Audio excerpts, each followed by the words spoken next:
We start the show off today with a bang as we welcome in football offensive coordinator Reilly Murphy to help get ready for the football season opener. Coach, we appreciate you being here. I mean, it's game day and you still made time for us. The season opener less than 3 hours away right here on this field behind us. We appreciate you stopping by and taking some time out for us. Absolutely, absolutely. We're ecstatic to have you on the show today and to help us get the season going. Can't wait to get the football game going. First off, just a question I like to ask every coach that I have on here. We like to get to know you guys a little bit better, have a little fun with it. If you could walk out of the stadium right now and go to any other football stadium in the world to watch a game, where are you headed? Well, I'd probably be heading back home to San Diego. A huge Chargers fan. My grandpa had season tickets, from the day they got there in San Diego. So, that's a biased question. So I'm definitely going to a Chargers game if I had an opportunity. And that leads right into my follow-up question. Which two teams? So obviously the Chargers are there, but is there any rivalry, anyone you want to see them playing in that game? Well, the Chargers-Raiders game is always a lively event, so that would definitely be probably one of the top of the list to go to. I had an opportunity to make a few of those, and it's a great atmosphere. Well, thanks for playing along there. Like to have a little fun as we get this thing going. Why not? It's supposed to be fun. Here, now we'll jump into kind of the heart of the interview and really the football-heavy stuff. But let's rewind to the first of this year. You're coming off your second year, I believe, at Western New Mexico. Yes, sir. Offensive coordinator job opens up here at Dixie State. We all know the rest of the story, but let's fill some of the details in between that. What was it about Dixie State that jumped out at you about the job here? Well, there was a myriad of things that kind of popped out to me. Number one was Coach McClure.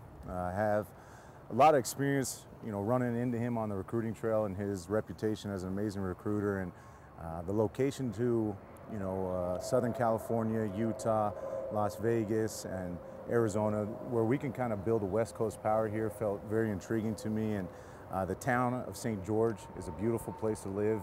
And, with all the new things going on at Dixie State with some of the new donations that's going to happen with the stadium, to me it seems like it separates himself from a lot of the other colleges around this region that, could make us a West Coast power.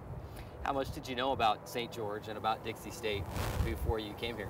Not a lot, not a whole lot. I've had a lot of family. I have family up in northern Utah. Heard a lot of good things from other people about St. George. Hadn't came through myself, but did a lot of research about the university and that stuff, and it was very intriguing.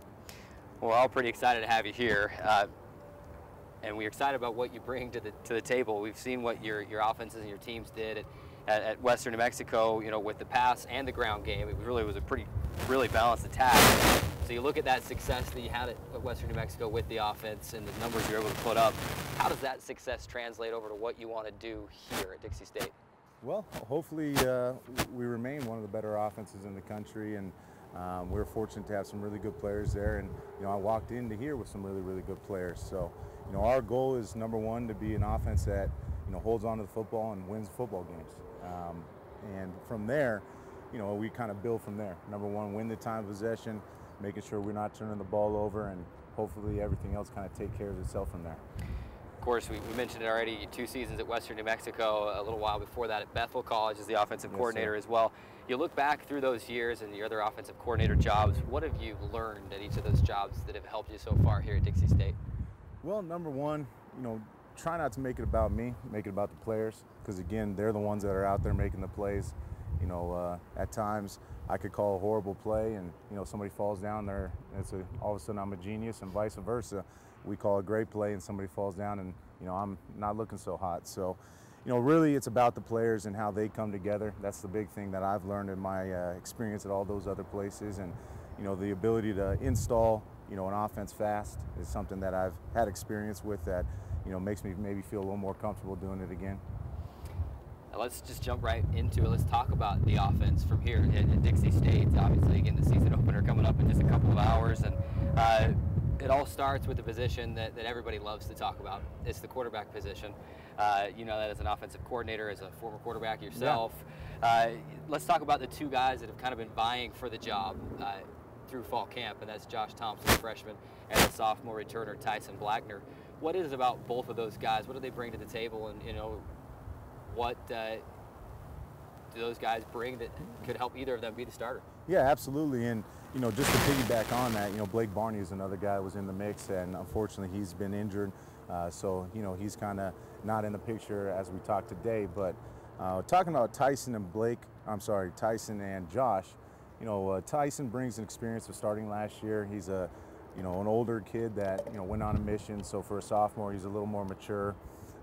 He's got a good football mind, and he does a good job of, leading the guys, and then Josh Thompson, very, very impressive true freshman coming out of Ontario.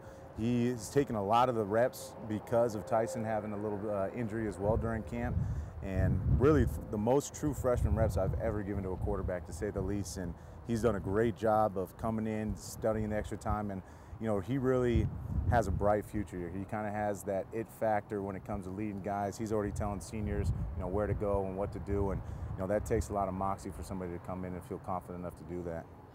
Of course, we've seen that the success that you've had, training up these quarterbacks. You brought Mitch Glassman with you as one of your assistants here on your staff from Western New Mexico last year. How excited do you get when you get to a program like this? You bring a new quarterback in and say, I get the opportunity to groom him and to help him learn what college football is all about. Yeah, absolutely. I mean, going back to Mitch, he's actually the #1 leading passer of all time in this conference, and to be able to have him on my coaching staff is invaluable.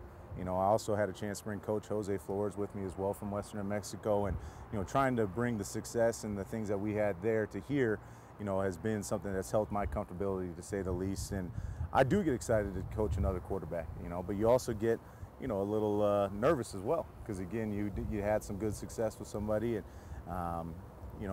but that's kind of why we do this, is to help the guys and take quarterbacks on. And we have a lot of options here where guys that really want the position, and that's something that is great to work with. Talk a little bit about one of the other positions that we wish we could sit here and have a 2-hour pregame show with you here and break down every position. Unfortunately, we don't have time for that. Right? If you want that breakdown, go to DixieAthletics.com. Check out our football media guide. It's up on the webpage. We've got a position-by-position breakdown there. But ask you about one more position here. Yeah. It's been fun through fall camp, through practice, to watch the tight ends. Absolutely. Kind of get into the mix. It's an area that wasn't really here last year with the offense. You bring in a graduate transfer in Derek Brown, and I'm sure that you're just licking your chops, and we can do a lot with Absolutely. That. Yeah, no, Derek is a great athlete, and he brings something different than I've ever had before. And like I said, the day I showed up, there was no fullbacks or tight ends in the whole offense, and we moved over Cooper Robinson, who's a local kid, to tight end, and he did a great job in the spring. And now, there's a lot of multiple sets where we'll use, either one or both of those guys. And, having kids like that adds to your versatility and puts pressure on defense, to say the least. Talking about just the offense in general now, and we've mentioned your experience in the Rocky Mountain Athletic Conference, knowing the defenses, how much of an advantage is that to this team, knowing that you've been through the RMAC before, how to game plan for most, if not all, the defensive coordinators that you're going to go up against? Yeah, I think, it's kind of a double-edged sword. It's an advantage because, I've had game plans that have worked and haven't worked against them. But on the other side of that, so do they. They have things that they have on me, so, I'm coming in and they kind of know generally what I like to do.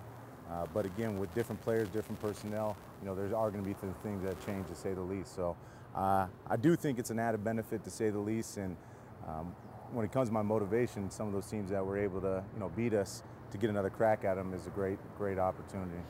Looking at New Mexico Highlands specifically, obviously the same defensive coordinator they had last year, right? And so that helps. But I always kind of look at week one, and you don't have as much tape to go on. You have the stuff from last year. You don't really get to see their practice, anything. How do you, as an offensive coordinator, go in and say this is what we need to do to break through these holes in their defense? Yeah, absolutely. What we use is some of their film from last year.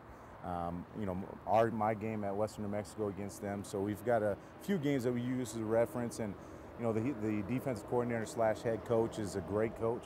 He's been the defensive coordinator at Division I University of New Mexico, coached at University of Washington with some great coaches, and he brings a lot. When it comes to that, and they run a lot of different sets, and they're going to be throwing a lot of things at us. So it's important for us as a coaching staff and as an offensive unit to make sure we're going out there and we're recognizing the things that we worked on all week in practice, trying to catch the tips of seeing what defenses there are. And gearing up for the season opener, which I've alluded to a couple times. I turn into a broken record sometimes, but the season opener really less than 3 hours away, just right here behind us. You get to finally put everything that you put in place during fall camp and now game planning for for New Mexico Highlands, and get out there and get it going. What are really your goals for this offense in 2016? Well, you know, it's one of those things, to be honest with you, that you got to kind of start piece by piece with our goals. You know, our number one goal is to be the best offense that's ever worn Dixie red. You know, we'd love to, break multiple school records. We'd love to be a top offense in the RMAC. But ultimately, our main goal is to be an offense that can win football games for us and hold on to the football and make sure we're putting our defense in the right position. You go all spring, all summer, you're working on all this paperwork, and then now it's finally time to play the ball game. And it's an exciting time, to say the least, because us and the guys in that locker room, we've put in a lot of work. We've got up early, we've done the two-a-days, we've battled the heat, and we've come together, and it's exciting to show the rest of the Dixie world and anybody else that'll be watching us, what the hard work is the hard work hopefully yields some big benefits for us. Well, Coach, we appreciate you coming out on game day, no less, and taking some time out of your busy schedule. Good luck today. I'll be up in the booth calling the game right here on CEC TV, on the radio at 97.7 FM, and hopefully we're calling a lot of touchdowns and a win tonight against New Mexico Highlands. So appreciate you being with us today. We'll be sure to check in from time to time. We do have a Trailblazer Weekly hard hat we want you to sign, so we'll have you do that during the break. Nice. All of our guests sign it, and we'll be happy to get your name on that hard hat. Sounds great. Well, thanks, Garrick. Dixie State Offensive Coordinator Reilly Murphy joining us on Trailblazer Weekly, leading up to the season opener against New Mexico Highlands. Big thanks to him for stopping by. For now, we take our first break. When we come back, we'll check in with fall updates with men's soccer and women's volleyball. Trailblazer Weekly. We'll be back after this.